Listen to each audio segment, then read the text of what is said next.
ડીસા બાર એસોસિએશનની ચૂંટણી યોજાઈ, પ્રમુખ તરીકે લક્ષ્મણભાઈ ખત્રી ચૂંટાયા। ડીસા બાર એસોસિએશન વર્ષ 2024-25ના ટર્મ માટેની ચૂંટણી યોજવામાં આવી હતી, જેમાં પ્રમુખ તરીકે લક્ષ્મણ ખત્રી 183 મતે વિજેતા બન્યા। ગુજરાત બાર એસોસિએશનના આદેશથી ડીસા બાર એસોસિએશનની ચૂંટણી યોજાઈ, જેમાં ચૂંટણી કમિશનર તરીકે એલ શેખ તથા જોઈન્ટ ચૂંટણી કમિશનર તરીકે વિજય વાઘેલાએ ફરજો બજાવી હતી।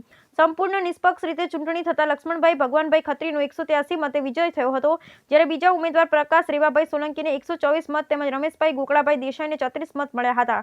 આ ઉપરાંત ડીસા બાર એસોસિએશનના અન્ય હોદ્દેદારો બિનહરીફ થયા હતા, જેમાં ઉપપ્રમુખ તરીકે જગતસિંહ પરમાર, સેક્રેટરી તરીકે મહેશ પઢિયાર, જોઈન્ટ સેક્રેટરી મહેશ રાજપુરિયા, ખજાનચી તરીકે ભરત પરમાર, લાઇબ્રેરિયન તરીકે હર્ષ કચ્છવા સહિત કુલ 12 કારોબારી સભ્યોની બિનહરીફ વરણી થઈ હતી। બ્યુરો રિપોર્ટ ભરત ઠક્કર, ડીસા બનાસકાંઠા। ઓકે આજે તો ડીસા નગરપાલિકાના હોલમાં જનરલ સભા મળી, તેમાં ડીસા શહેર માટે દરેક ક્ષેત્રે સારો વિકાસ થાય, સદસ્યોને સાથે લઈ અને ડીસા શહેરને પર્યાવરણ બનાવવા માટેનું દરેક મુદ્દાઓ ધ્યાનમાં રાખી દરેક સદસ્ય સાથ સહકાર આપી આ બોર્ડને ડીસાના વિકાસને ધ્યાનમાં રાખી અને બોર્ડ પૂરું કરવામાં આવેલું છે।